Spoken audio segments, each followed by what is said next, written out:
6:21 in the a.m. Pacific time. Welcome back, everybody. This is Sean from the Security and Investigations Leadership channel. Hopefully everybody had a good night.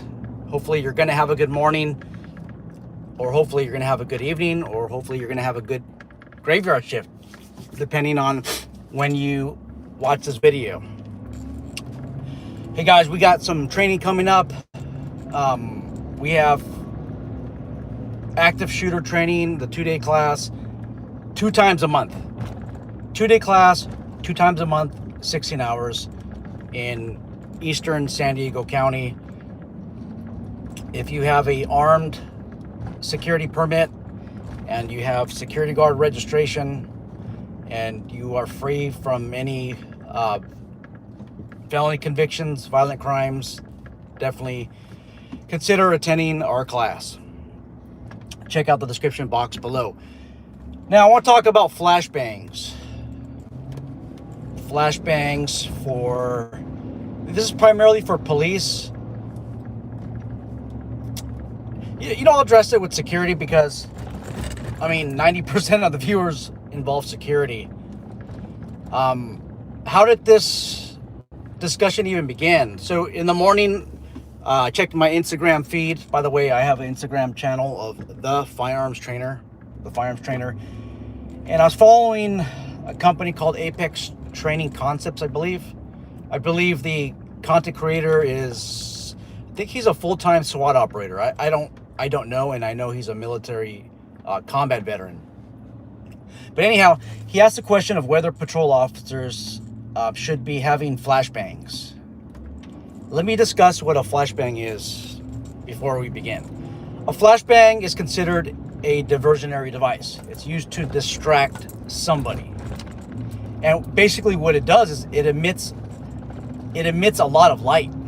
And you're looking at about 7 mega candelas. 7 mega candelas of light output. Your TLR-1 HL has approximately 20,000 candelas. TLR-1 referring to a weapon-mounted light.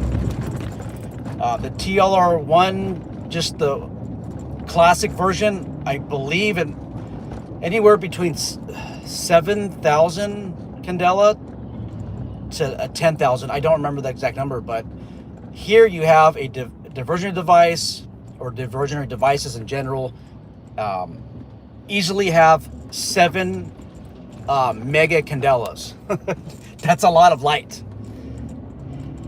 You also have the sound feature of a diversionary device, and you're looking at somewhere about 170 decibels. That is loud. A flashbang sounds like a shotgun blast. It's super loud. Unfortunately, or maybe fortunately, flashbangs, they do emit a sound wave, right? And you can get a concussion. I believe at a lot of these training venues, I think you cannot, I think if you're the instructor, you can't be exposed for more than like 15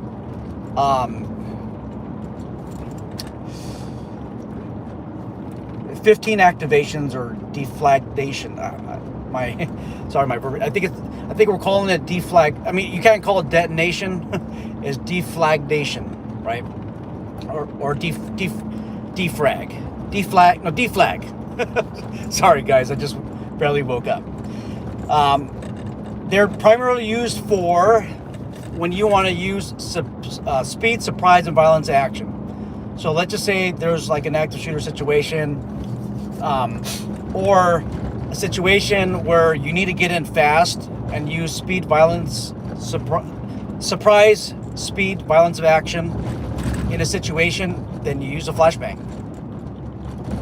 And it was primarily used, I think, by the military in the 70s, where they used flashbangs as basically a prop for a real-life grenade. So you have the sound wave, you have the light, and then you have the sound of a grenade. Obviously, there was no Give me a second here. There was no shrapnel involved, right? We didn't have no ball bearings in there or any type of nails or, the items that can use to maim you in a real life grenade, right? Or a homemade one, right? So military units began using it. SWAT teams began using it. And then it evolved itself into the airsoft community, where I kind of see maybe where security can start using that, but we'll get to that in a minute. So I went through the training, the instructor level training of it, and geez, we basically we used quite a bit of flashbangs, and it got to the point where I was hit with something. It may have been a stun grenade that had the rubber balls on it, and then it had CS on it, CS gas on it. So that either hit me or the fuse hit me. I took a picture of it. I sent it on my Instagram like 2 years ago to everybody, and it hit me right in the shin. I mean, it hurt pretty. Whatever it was, it hit me pretty bad. But anyhow, after attending that class, I started to realize that this is not for everybody, and maybe law enforcement shouldn't be using this on a regular basis, or at least it should be an incident-driven occasion. Because what can happen is, especially inside of a trailer, right? If you throw one of these, you don't throw flashbangs. You place them. You peek, and you pin, and you place. And what you're doing is you're placing the flashbang inside of a trailer. It goes off. There's so much sound wave that comes off. There's so much force that I would not be surprised in a trailer number one, the trailer could catch on fire. Because there's so much light, and there's also heat. I didn't mention that there's heat involved, and trailers have been known to catch fire. Also from the ceiling, parts of the ceiling could come in. And I'm talking about if there's drywall or any other like insulation, all that stuff could potentially come down. Also, if you don't know what you're doing, your hand can blow off. We've seen that with firecrackers. I mean, this is what a flashbang is basically like a firecracker, right? But I think it's a little bit more worse, right? But your hand could totally blow off. There was an LAPD detective, I think in the 80s, that tried to modify a flashbang at his house. Like he tried to modify it, he tried to put the fuse in some other body to create something interesting, and he blew up. His family found him with explosion injuries, right? So you could lose your life. We've had SWAT teams throw the flashbangs inside of baby cribs, not knowingly. But what they'll do is they'll toss one in, and again, you don't toss a flashbang. You place a flashbang, or you put a flashbang on a bang pole, and you bring it up to where you want it to bang, and then you activate the mechanism, and then from a distance, it will deflagrate.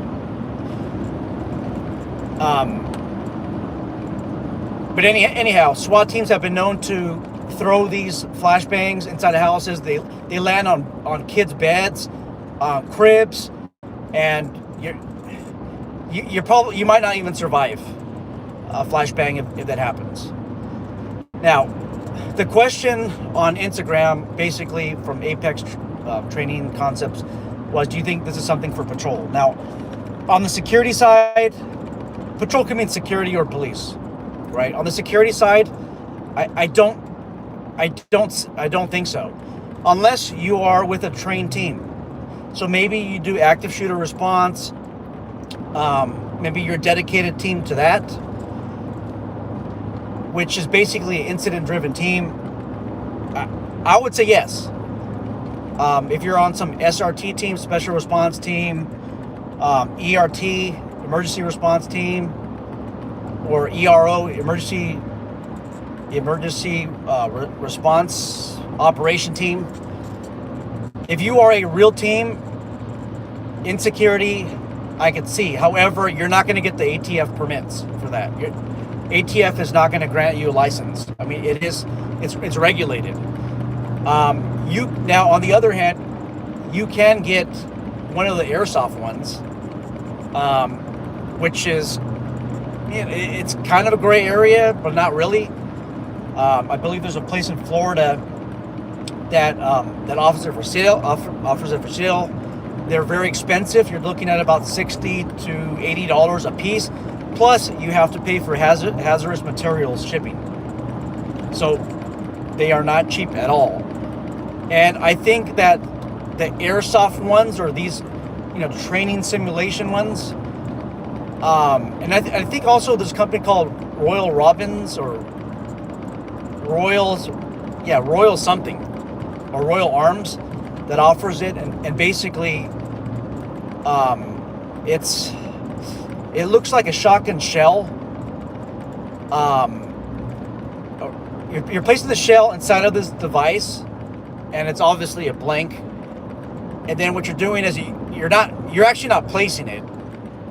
You're actually throwing it hard on the ground, and the contact with the ground allows it to deflagrate. That one is available, I think, to the general public. So yes, and these devices I mentioned, they achieve something very similar with maybe less collateral damage. I think it's something to look into, but you have to have the proper training. Now, on the law enforcement side, my recommendation is you should be on the instructor level, I think, to deploy one of these. And usually it involves SWAT teams again. On SWAT teams, you normally have a collateral duty on the team. You might be the chem guy, the chemical agents guy. Some of the members will carry bangs, which is slang for flashbangs. Again, not all of them have, depending on the team, obviously. You even have a breacher. So everybody has their own assignment, and then you have your snipers, right? And then you have your assaulters, and it seems like everybody is trained as an assaulter. But you got trained teams, and everybody that is trained in a specific weapon system they're at the instructor level, meaning that they took an instructor level course. In security, you don't get that option. You don't. There's no. You can't go to a military course. You can't go to a law enforcement course, because, let's face it, these items are ATF regulated, and you have to bring these items to the class, right?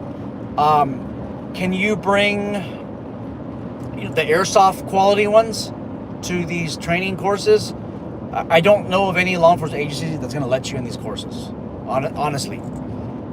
But there might be some out there. If you guys want to train with the airsoft ones, maybe you are on a private SRT team, you can get a hold of me. I am an instructor for diversionary devices, and we could come up with curriculum and do the training. But otherwise, I don't see security carrying that because of the lack of training. And you absolutely need training. Even with the simulation ones, you should have some training, because you could still catch a fire. You can still catch fire on things. And a diversionary device is something that is used in a team effort. So normally what you'll have is you'll have the banner go up to the number one guy, and obviously different SWAT teams have different procedures, and he'll put the bang somewhere near the peripheral view of the number one guy and kind of do this just so that he knows that he's going to place a bang. And then he acknowledges it, the bang is placed, goes off, and then the team makes entry. Now, obviously, different teams have different procedures. That's one of several procedures. Some of them have like their own gestures, like maybe they'll do this or something like that. But teams have their different techniques. Now, is this something that police ought to be having? Especially where I work at, there's less access to training. I would say absolutely not. No,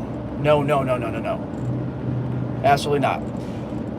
There's so many reasons why not. Now, you have to also realize that most patrol officers do not have a helmet with ear protection. You're giving off something that is capable of 170 less or more decibels. I mean, it is extremely loud. Again, most patrol officers don't have hearing protection. And if you don't believe me, if you're working security or you're law enforcement, pull up to any or approach safely or approach any officer, police officer out there and ask them, do you guys carry bangs? Like you as a patrol officer, do you guys carry these? And the answer in most circumstances is no. And guys, if you ever see a police officer, a regular patrol officer, driving around with bangs on their vest, you have a try-hard deputy or officer. There's nothing more ridiculously looking than somebody patrolling with bangs on their on their vest or on the carrier. Now, that is absent an operation. Obviously, there's an operation, then there's a reason for that. But to go on regular patrol with bangs, that's a try-hard situation. And especially if you're in private security and you see another security guard carrying bangs, even the simulation ones, that's hilarious. I mean, let's get away from that. Send me pictures for sure if you see that. I've never seen it, but I'm sure that there are police officers and security officers that drive around with bangs on the carrier. Because of the sound and the lack of hearing protection, again, that's a no for me, for your average patrol officer. And then the fact that your average patrol officer doesn't train as a team, right? It's to use a bang. It's a team effort. It truly is.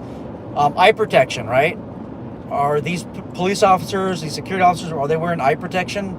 The answer is probably no. When you have like dirt, rocks, and just trash near these bangs are going to go airborne, and they could go into your eyes. All this debris can go right into your eye.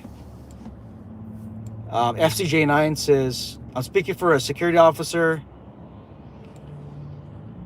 We do not need these. I agree. I definitely agree. He says that in the academy they were in formation and they're flashbanged for training purposes. Well, hopefully you guys will wear some ear protection, because I'm telling you, they're super, super, super loud. Again, I would really say no to this for security. Unless you're on some specialized SRT team. We talked about those teams, but these SRT teams that are security, usually you have some ex-special force guys, ex-SWAT, ex-SRT, but even in that case, I would defer to a no. Again, these are really incident-driven devices, and in a way, they could do a lot more damage than good.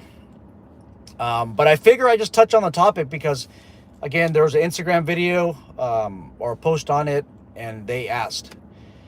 Now, I think like 85% of whoever subscribed on the channel, by the way, I'm on Instagram under the Firearms Trainer. That's another way to connect with me.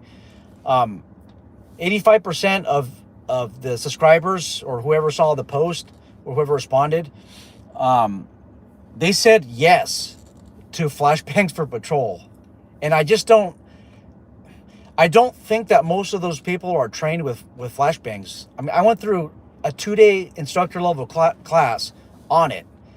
And most of the class involves liability. It involves discussions on case law and graphic photos of when flashbangs go wrong. And honestly, after the class, I was thinking, is this something that we even need in law enforcement on a regular basis? And the answer is absolutely not. And then just being near all these flashbangs going on at different times, it does something to your brain. It's hard to describe, but it just makes you feel a little bit weird, maybe a little bit dizzy, and that's not a good thing. That's not a good thing. I would say probably not. For police officers that are not trained in SWAT operations, your average patrol officer should not have a flashbang, and that's my honest opinion. I responded to that post, and I did mention that if that person is properly trained, that police officer is properly trained, if the SRT or SWAT commander recommends that person carry, then I would say yes, because usually these people that are in command of these teams, they know who your flukes are, who the irresponsible people are. Because what's going to happen is somebody's going to attend that class, pass it, and a lot of officers know that person isn't even a responsible person. That person shouldn't have access to it, and they get access to it, and then they induce liability. That's what usually happens. But I want to hear your thoughts. I really want to, especially those in security, in private security, those in law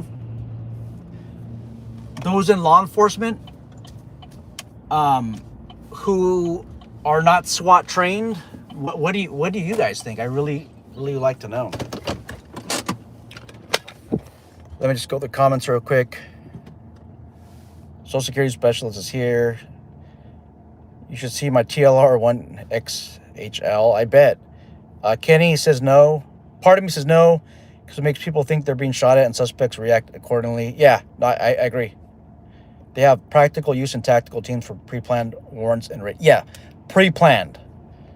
Give a 20-year-old officer flashbangs and the pranks ensue. Absolutely. And Jack Spade Productions says anyone should have access to flashbangs. Gotcha. All right. Take care, guys. I'm out.